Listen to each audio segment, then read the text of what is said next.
Hi hello green T വേൾഡിൻ്റെ പുതിയൊരു വീഡിയോയിലേക്ക് എല്ലാവരും സ്വാഗതം. അപ്പോൾ ഇന്നത്തെ പരിപാടി എന്താണെന്ന് വെച്ചാൽ നമ്മുടെ വീട്ടിൽ ഫ്ലെയിം ഡക്ക് അടയിരുന്നു കേട്ടോ. അതിന് ജോഡി വാങ്ങി അവർ സെറ്റാക്കിയതിന് ശേഷമാണ് അവൾ അടയിരുന്നു തുടങ്ങിയത്. അതിന് മുന്നേ നമുക്ക് മുട്ട കിട്ടിയിരുന്നു, പക്ഷേ മുട്ടയൊന്നും ചേലിങ് ഉണ്ടായിരുന്നില്ല. അപ്പോൾ കറക്റ്റ് ഫ്ലെയിം ഡക്കും 2 ഫ്ലെയിം ഡക്കും വന്ന് ചേലിങ് കറക്റ്റായി. ഇപ്പോൾ നമുക്ക് മുട്ട കിട്ടി. അതുപോലെ തന്നെ അവർ അടയിരുന്നു. 1-ാം തീയതിയാണ് അടയിരുന്നത്. അപ്പോൾ ഇപ്പോൾ നമ്മൾ എടുക്കുന്ന 4-ാം തീയതിയാണ് വീഡിയോ എടുക്കുന്നത് കേട്ടോ. അപ്പോൾ അത്രയും ദിവസം നമുക്ക് നീങ്ങിപ്പോയി. നമുക്ക് തൃശ്ശൂർ പോയ വീഡിയോ ഒക്കെ ഒന്ന് സെറ്റ് ചെയ്യേണ്ടതുണ്ടായിരുന്നു. അപ്പോൾ അതിൻ്റെ ഒരു തിരക്കിലായ കാരണം നമുക്ക് ഈ വീഡിയോ ഇടാൻ പറ്റില്ല. ഈ ഒരുപാട് നാളെ നമ്മൾ ഫ്ലെയിം ഡക്കിന് വളർത്തുന്നത്, പക്ഷെ നമുക്ക് ഇന്ന വരെ അടയിരുന്നിട്ട് കുഞ്ഞുങ്ങളെ കിട്ടിയിട്ടില്ല. അടയിരിക്കുന്ന പരിപാടി ഉണ്ടായിട്ടില്ല. അപ്പോൾ അത് കാരണം കൊണ്ട് ഈ പ്രാവശ്യം നമുക്ക് അട വെച്ച് കിട്ടിയിട്ടുണ്ട്. അപ്പോൾ അത് വിരിയുന്ന ദിവസം ഞാൻ കാണിച്ചു തരാം. പിന്നെ അതുപോലെ തന്നെ അടയിരുന്നതും ഞാൻ തലേദിവസം 1-ാം തീയതി വീഡിയോ എടുത്തിട്ടുണ്ട്. അതും പിന്നെ 2-ാം തീയതിക്ക് ആയിട്ട് വീഡിയോ എടുത്തിട്ടുണ്ട്. അപ്പോൾ ഞാനത് നിങ്ങൾക്ക് കാണിച്ചു തരാം. അപ്പോൾ നേരെ നമുക്ക് വീഡിയോയിലേക്ക് പോകാം. അങ്ങനെ നമ്മുടെ വീട്ടിൽ ആദ്യമായിട്ട് ഫ്ലെയിം ഡക്ക് 7 മുട്ടയ്ക്ക് അടയിരിക്കുകയാണ് കേട്ടോ. അപ്പോൾ ഈ കാഴ്ച ഞാൻ കാണിച്ചു തരാമെന്ന് പറഞ്ഞു. പിന്നെ അതുപോലെ നമ്മുടെ കോഴികളുടെ തറവൊക്കെ തീറ്റയ്ക്ക് വേണ്ടി വെയിറ്റ് ചെയ്യാണ്, വൈകുന്നേരത്തെ തീറ്റയ്ക്ക് വേണ്ടി വെയിറ്റ് ചെയ്യാണ്. അതുപോലെ തന്നെ നമ്മുടെ നാടൻ കോഴിയും ഇവിടെ അടയിരിക്കുന്നുണ്ട് കേട്ടോ. ഒരു 20 മുട്ടയ്ക്ക് അവൾ അടയിരിക്കുന്നുണ്ട്. നമുക്ക് നാടൻ കോഴിയുടെ മുട്ട നമ്മൾ കൊടുക്കില്ല, കുഞ്ഞുങ്ങളെ വലുതാക്കി 2 മാസം കഴിഞ്ഞിട്ട് കൊടുക്കുള്ളൂ. അങ്ങനെയാണ് നമ്മൾ നാടൻ കോഴിയുടെ മുട്ട കൊടുക്കാറ്. 90 കോഴിയാണ് കേട്ടോ. പിന്നെ അതുപോലെ തന്നെ അത് അവൾ പുറത്തിറങ്ങിയിട്ടുണ്ട് കേട്ടോ. ഇവളും വൈകുന്നേരം തീറ്റയ്ക്ക് വേണ്ടിയിട്ടാണ് പുറത്തിറങ്ങിയത്. നമ്മൾ ഇത് ആ ഡ്രൈന്ന് നമ്മൾ മുട്ട എടുക്കാറില്ല.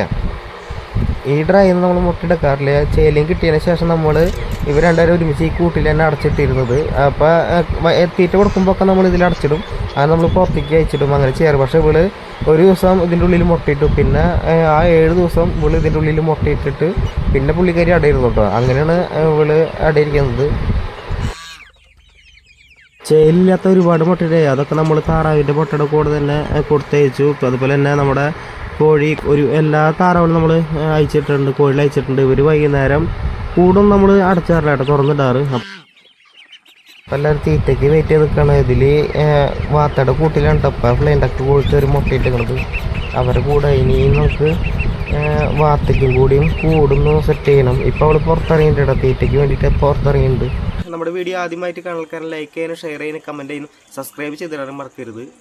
നമുക്ക് നേരെ വീഡിയോയിലേക്ക് പോകാം. അപ്പോൾ ഇത് 2-ാമത്തെ വീഡിയോ ഉണ്ടാ. അപ്പോൾ രണ്ടുപേരും കൂട്ടിൽ കയറി നിൽക്കുന്നുണ്ട്. കണ്ട ഇവൻ പുറത്തിറങ്ങണ ഞാൻ ഇതുവരെ കണ്ടിട്ടില്ല കേട്ടോ. എന്ന് വെച്ചാൽ ഇവൾക്ക് കൂട്ടിന് വേണ്ടി നിൽക്കാറ്. പൊതുവെ വാർത്തകളാണ് ഇങ്ങനെ മെയില് കൂട്ടിന് നിൽക്കാറ്. പക്ഷെ ഇവള് പുറത്തില്ലാണ്ട് ഇവൻ ഇറങ്ങണ ഞാൻ കണ്ടിട്ടില്ല കേട്ടോ. അല്ലെങ്കിൽ ഇവൻ പുറത്തിറങ്ങി അപ്പം തന്നെ അവൾ കൂടെ പുറത്തിറങ്ങും. അങ്ങനെയാണ് നടക്കുന്ന കാര്യം. പിന്നെ എപ്പോഴും ഇവൻ ഇതിൻ്റെ അടുത്ത് ഇരിക്കുന്ന കാണാം. നമുക്കിതിൽ നാടൻ കോഴിയുടെ മുട്ടയ്ക്ക് ഉണ്ടെങ്കിൽ വേണമെങ്കിൽ വെക്കട്ടെ. പിന്നെ അതുപോലെ നമ്മുടെ താറാവിൻ്റെ മുട്ടയ്ക്കുണ്ടെങ്കിൽ നമുക്ക് ഇവരിൽ വെച്ച് കഴിഞ്ഞാൽ ഉറപ്പായിട്ടും വിരിയും. അതെന്താ കാരണം എന്ന് വെച്ചാൽ ഒന്നാമത്തെ കാര്യം ചേലി മുട്ട വേണം. പിന്നെ എന്ന് വെച്ചാൽ നമ്മുടെ കയ്യിൽ മുട്ട ഇല്ല. അത് നമുക്കൊരു 10-12 ഉണ്ടാകുമ്പോൾ നമ്മൾ അയൽവക്കത്തെ ആൾക്കാർക്ക് കൊടുക്കും, പിന്നെ കടയ്ക്കൊക്കെ കൊടുക്കും. അത് കാരണം നമുക്ക് മുട്ട സ്റ്റോക്ക് ചെയ്ത് വെക്കലില്ല. അന്നത്തെ മുട്ട നമ്മൾ കൊടുക്കും. പിന്നെ ഒരാഴ്ച വരെയൊക്കെ ഈ നാടൻ താറാവിൻ്റെ മുട്ട ഇരിക്കണമെന്ന് തോന്നുന്നു. അപ്പോൾ അത് കാരണം തന്നെ ബാക്കിയുള്ള മുട്ട കൊടുക്കും. പിന്നെ അവളെ കൈയിടുമ്പോൾ അവളെ കൈയിടാൻ നോക്കുമ്പോൾ അവൻ കൊത്താനൊക്കെ വരുന്നുണ്ട്. നല്ല ആക്റ്റീവായിട്ടുള്ളൊരു മെയിൽ തന്നെ നമുക്ക് കിട്ടിയാണ്. പക്ഷെ ഇത്തിരി തൂക്കം കൂടുതലുണ്ടെന്നുള്ളൂ. അത് വിചാരിച്ചിട്ട് വേറെ പ്രശ്നമൊന്നുമില്ല. പിന്നെ ഇവൻ്റെ കൂടെ തന്നെ വേറെ ഫീമെയിലിനൊക്കെ ഇടാം. പക്ഷെ നമുക്ക് അതിനുള്ള ബഡ്ജറ്റ് ഇല്ല. നമുക്ക് ഇതിൽ നിന്ന് തന്നെ കുഞ്ഞുങ്ങൾ ഒരുപാട് ഉണ്ടാക്കണം. അതുപോലെ തന്നെ നല്ല മാർക്കറ്റുള്ളതാട്ടോ ഈ ഫ്ലെയിം ഡക്കിന്. ഒരു 250 രൂപ അടുത്ത് കിട്ടും ഒരാഴ്ച എത്തിയതിനൊക്കെ. അങ്ങനെയാണ് പറയുന്നത് പ്രൈസ്. അതുപോലെ തീറ്റൊക്കെ കഴിഞ്ഞത് എല്ലാവരും തെരഞ്ഞ് നടക്കണ്ട. താറാവുകളെ ഒക്കെ അയച്ചിട്ടുണ്ട് ഒരുവിധം പ്രായമായതിന്. പിന്നെ ചെറുതുകളൊക്കെ ഇതിൽ ഇട്ടിട്ടുണ്ട് കേട്ടോ. പിന്നെ നമ്മൾ ഗ്രില്ല് കൂട്ടിൽ ഒരു കോഴീനെയും ഇട്ടിട്ടില്ല. ഒക്കത്തിനെ നമ്മൾ ഈ വലയുടെ ഉള്ളിൽ മൊത്തം അയച്ചിട്ടുണ്ട് കേട്ടോ. എന്താ വെച്ചാൽ ഇതിൻ്റെ ഉള്ളിൽ തെരഞ്ഞ് ഒരുപാട് തിന്നാൻ കിട്ടും. അത് കാരണം തന്നെ നമ്മൾ ഇവരെല്ലാവരും തുറന്നു വിട്ടത്. പിന്നെ അതുപോലെ തന്നെ ഈ ഒരു ഗ്യാപ്പ് ഉണ്ടാ, ഈ ഒരു ഗ്യാപ്പിലാണ് താറാവും ഫ്ലെയിം ഡക്ക് എല്ലാവരും മുട്ടയിട്ടിരുന്നത്. അപ്പോൾ ഫ്ലെയിം ഡക്ക് ഇപ്പോൾ മാറി മുട്ടയിടുന്നത്. ഇവിടെ നമ്മൾ കുറച്ച് പുല്ല് നട്ട് കൊടുക്കുന്നുണ്ട് കേട്ടോ. ഇത് കനാലിൻ്റെ സൈഡിലൊക്കെ നന്നായിട്ട് വളർന്ന് നിൽക്കുന്ന പുല്ലാണ്. ഇതിപ്പോൾ നമ്മളിവിടെ ഒരു 4 നട്ട് കൊടുക്കുന്നുണ്ട്. ഇതുപോലെ തന്നെ കുറച്ച് സ്ഥലത്ത് നമ്മൾ നട്ടുണ്ട് കേട്ടോ. അതെന്തിനാന്ന് വെച്ചാൽ നമുക്കിപ്പോൾ എവിടേക്കും മാറി 2 ദിവസം മാറി നിൽക്കണമെങ്കിൽ തന്നെ ഇവർക്ക് തീറ്റയില്ലെങ്കിൽ ഈ പുല്ല് ഇവർക്ക് ഉപകാരപ്പെടും. ഇതുപോലെ കുറച്ച് പുല്ലും കൂടി നമുക്ക് നട്ട് കൊടുക്കണം.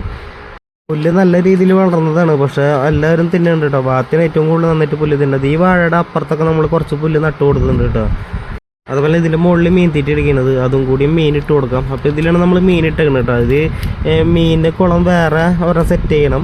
ഇപ്പോൾ തൽക്കാലത്തേക്ക് നമ്മൾ ഇതിലിട്ടേക്കണത് താറാവിന് കുളിക്കാനുള്ള ടാങ്ക് കണ്ടത്. അപ്പോൾ നമ്മൾ ഇതിലാണ് ഇപ്പോൾ തൽക്കാലത്തേക്ക് മീൻ ഇട്ടേക്കുന്നത്.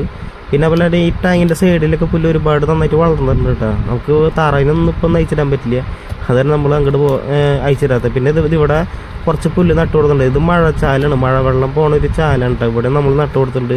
ഒരുപാട് പുല്ല് നന്നായിട്ട് വളർന്നു വരും. പിന്നെ അതുപോലെ തന്നെ താറാവുകളൊക്കെ ഇവിടെ നിൽക്കുന്നുണ്ട്. അതുപോലെ അത് തണൽമരം നമ്മൾ നട്ടു കൊടുക്കുന്നുണ്ട് കേട്ടോ. ഇതും അത്യാവശ്യം വലുതായി വളർന്നിട്ടുണ്ട്. ആ ചാത്തൻകോഴി പോയതിന് ശേഷം അത് നന്നായിട്ട് വളർന്നുണ്ട്.